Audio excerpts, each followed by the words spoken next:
Hello my dears. Okay, ഇപ്പോൾ നമ്മൾ കുറച്ച് വീഡിയോസിലായിട്ട് നമ്മൾ എന്ത് ചെയ്തിട്ടുണ്ടായിരുന്നു, ഇപ്പോൾ നമ്മൾ ഒരു ബിസിനസ്സിൻ്റെ ആ ഏരിയാസ് ഒക്കെ കവർ ചെയ്തിട്ടുണ്ടായിരുന്നു. പ്രൊഡക്ഷന്, അതുപോലെ തന്നെ മാർക്കറ്റിംഗ്, സെയിൽസ്, ഇതൊക്കെ നമ്മൾ പഠിച്ചു കഴിഞ്ഞു അല്ലേ. അപ്പോൾ ഇനി നെക്സ്റ്റ് അതിൽ വരുന്ന വേറൊരു ഏരിയയാണ് ഫിനാൻസ്, അതല്ലെങ്കിൽ അക്കൗണ്ട്സ് മാനേജ് ചെയ്യുക എന്നുള്ളത്.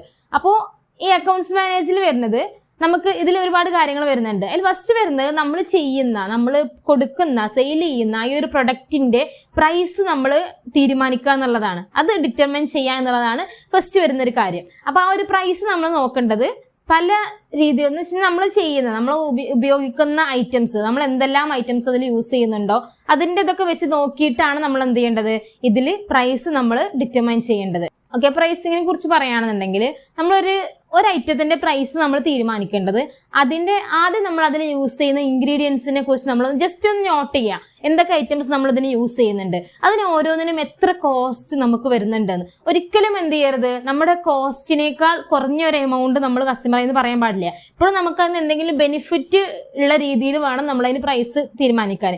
അപ്പൊ ആദ്യം ഓരോ ഐറ്റംസും ഒന്ന് നോട്ട് ഡൗൺ ചെയ്യുക. എന്നിട്ട് ഓരോന്നിനും എത്ര കോസ്റ്റ് വരുന്നു. ഇപ്പൊ 1 kg ബ്ലാക്ക് ഫോറസ്റ്റ് കേക്ക് ആണെങ്കിൽ 1 കപ്പ് ഫ്ലോർ എടുക്കണം അല്ലേ. അപ്പൊ ആ ഫ്ലോറിന് എത്ര രൂപ വരുന്നുണ്ട് എന്ന് നോക്കുക. പഞ്ചസാരയാണെന്നുണ്ടെങ്കിൽ എത്ര പഞ്ചസാര നമ്മൾ യൂസ് ചെയ്യുന്നുണ്ട്, ഏകദേശം ഒരു റേറ്റ് നോക്കുക. ഒരു കുറവല്ലാത്ത രീതിയിൽ നമുക്ക് ഏകദേശം എത്ര റേറ്റ് ഓരോ ഐറ്റംസിനും നമുക്ക് എക്സ്പെൻസ് വരുന്നുണ്ട് എന്ന് നോക്കുക.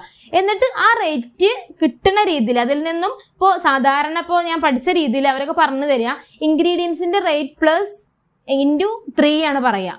പക്ഷെ അത്രയും റേറ്റ് ഒന്നും നമുക്ക് അഫോർഡബിൾ ആയിരിക്കില്ല. എത്രയാണോ നമുക്ക് ഇൻഗ്രീഡിയൻസിന് എക്സ്പെൻസ് വരുന്നത് അതേ ഇൻറ്റു 3 ആണ് പൊതുവെ പ്രൊഫഷണൽ രീതിയിൽ ബേക്കിംഗ് ചെയ്യുന്ന ആളുകൾ സ്വീകരിക്കുന്ന മെത്തേഡ് അങ്ങനെയാണ്. അപ്പൊ നമുക്കിപ്പോൾ ഞാൻ പുറത്തുനിന്ന് പഠിച്ചതാണ്. അപ്പൊ പഠിക്കുന്ന രീതിയിൽ നമുക്ക് പറഞ്ഞു തന്നിട്ടുള്ള മെത്തേഡും അങ്ങനെ തന്നെയാണ്. അപ്പൊ എത്ര രൂപയാണോ നമുക്ക് കോസ്റ്റ് വരുന്നത് അതേ ഇൻറ്റു 3 ആണ് നമ്മൾ യഥാർത്ഥത്തിൽ കസ്റ്റമറുടെ കയ്യിൽ നിന്ന് വാങ്ങിക്കേണ്ട ക്യാഷ് എന്നാണ് പഠിപ്പിച്ചു തരിക. പക്ഷെ നമ്മുടെ നാട്ടിൽ ഇപ്പൊ ഞാൻ പറയുമ്പോൾ നമുക്കറിയാം ഏകദേശം ഒരു ഉള്ള ഏരിയയിലൊക്കെ ഉള്ളതാണ് അല്ലേ.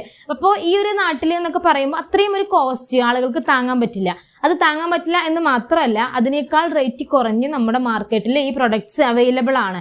അപ്പൊ അതുകൊണ്ട് തന്നെ പ്രൈസ് നോക്കുന്ന സമയത്ത് ഇൻഗ്രീഡിയൻസിന്റെ റേറ്റ് നോക്കുക, അതൊരു ഭാഗത്ത് വെക്കുക. പിന്നെ നമ്മൾ നോക്കേണ്ട ഒരു കാര്യം, നമ്മുടെ ആ ഏരിയയിൽ ഈ ഒരു ഐറ്റത്തിന് എത്ര പ്രൈസ് ഉണ്ട് നോക്കുക. അപ്പോൾ നിങ്ങൾ താമസിക്കുന്ന ആ ഒരു ജില്ല, ഏകദേശം ആ ഒരു ടൗൺ ഏരിയയിൽ 2-3 സ്ഥലങ്ങളിൽ അന്വേഷിക്കുക എത്രയാണ് അവിടെ റേറ്റ് വരുന്നത്. ബ്ലാക്ക് ഫോറസ്റ്റ് കേക്ക് ആണെന്നുണ്ടെങ്കിൽ എന്താണ് റേറ്റ് വരുന്നത് എന്ന് ഏകദേശം ഒരു ഐഡിയ കിട്ടുക. ഇപ്പോൾ ചിലയിടത്ത് ഇപ്പോൾ 800, 900, 1000 രൂപയ്ക്ക് ഉണ്ട്, ചിലയിടത്ത് 600 ഉള്ളൂ, ചിലയിടത്ത് 700 ഉണ്ട്.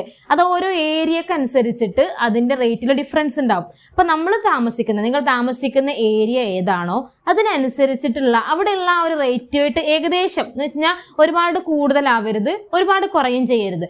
ഇപ്പോൾ 600 രൂപക്കൊക്കെയാണ് കൊടുക്കണത്. ഇപ്പൊ നിങ്ങൾ സ്റ്റാർട്ട് ചെയ്യുന്ന സമയത്തൊക്കെ ആണെങ്കിൽ വേണമെങ്കിൽ എന്ത് ചെയ്യുക, ഒരു 50 രൂപയൊക്കെ കുറച്ചിട്ട് കുറച്ച് കസ്റ്റമേഴ്സിന് ഓർഡർ കിട്ടാൻ വേണ്ടിയിട്ട് നമുക്ക് അങ്ങനെ ചെയ്യാം. കുറച്ച് ലാഭമൊക്കെ കുറച്ചിട്ട് കൊടുക്കുക. എന്ന് വെച്ചാൽ നഷ്ടത്തിൽ ഒരിക്കലും കൊടുക്കരുത്, കുറച്ച് ലാഭം എടുത്തിട്ട് എന്ത് ചെയ്യാം, അങ്ങനെ കൊടുക്കുക ഫസ്റ്റ് സ്റ്റാർട്ട് ചെയ്യുന്ന സമയത്ത്. അപ്പോൾ എല്ലാവരും 600 ആണെന്നുണ്ടെങ്കിൽ നമുക്ക് എന്ത് ചെയ്യാം, ഒരു 550-നൊക്കെ നമുക്ക് കൊടുക്കാം ഫസ്റ്റ്.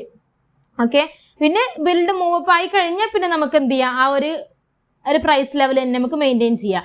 അപ്പോൾ ഫസ്റ്റ് നമ്മൾ ഇതിന്റെ ഇൻഗ്രീഡിയൻസിന്റെ റേറ്റ് നോക്കുക. എന്നിട്ട് ഇപ്പൊ നിങ്ങൾ ഓരോരുത്തരൊക്കെ നമ്മൾ ചെയ്യണ എഫേർട്ട്, എത്ര സമയം നമ്മൾ അതിൽ വർക്ക് ചെയ്യുന്നുണ്ട് എന്നുള്ളത് നോക്കണം അല്ലേ. ഇപ്പൊ ഒരു കേക്ക് ഉണ്ടാക്കാൻ ഇപ്പോൾ 1 മണിക്കൂർ നമുക്ക് വർക്ക് കളിച്ചെങ്കിൽ നമുക്ക് ഒരു നിശ്ചിത എമൗണ്ട് നമ്മൾ കണക്കാക്കുക. അപ്പോൾ ഓരോരുത്തർക്കും ഓരോരോ വാല്യൂ ആയിരിക്കും ഉണ്ടാവും അല്ലെ. അപ്പോൾ ഒരുപാട് തിരക്കുകളിൽ നിന്നൊക്കെ ഇഷ്ടം പോലെ ഇതൊക്കെ മാറ്റി വെച്ച് ചെയ്യുന്ന ആളുകളുണ്ടാവും, ഒരുപാട് എഫേർട്ട് എടുത്ത് ചെയ്യുന്നവരുണ്ടാവും. അപ്പൊ അവർക്ക് എന്ത് ചെയ്യാം, നിങ്ങൾക്ക് വേണമെങ്കിൽ അതിനനുസരിച്ചിട്ട് നമ്മുടെ റേറ്റ്, നമ്മുടെ ആ ഒരു എത്രയാണോ നമ്മുടെ കൂലി തീരുമാനിക്കുന്നത് നമ്മൾ തന്നെയാണ്. അപ്പൊ നമുക്ക് എന്ത് ചെയ്യാം, അത് ചെയ്യാനുള്ള ഫുൾ ഫ്രീഡം ഉണ്ട്.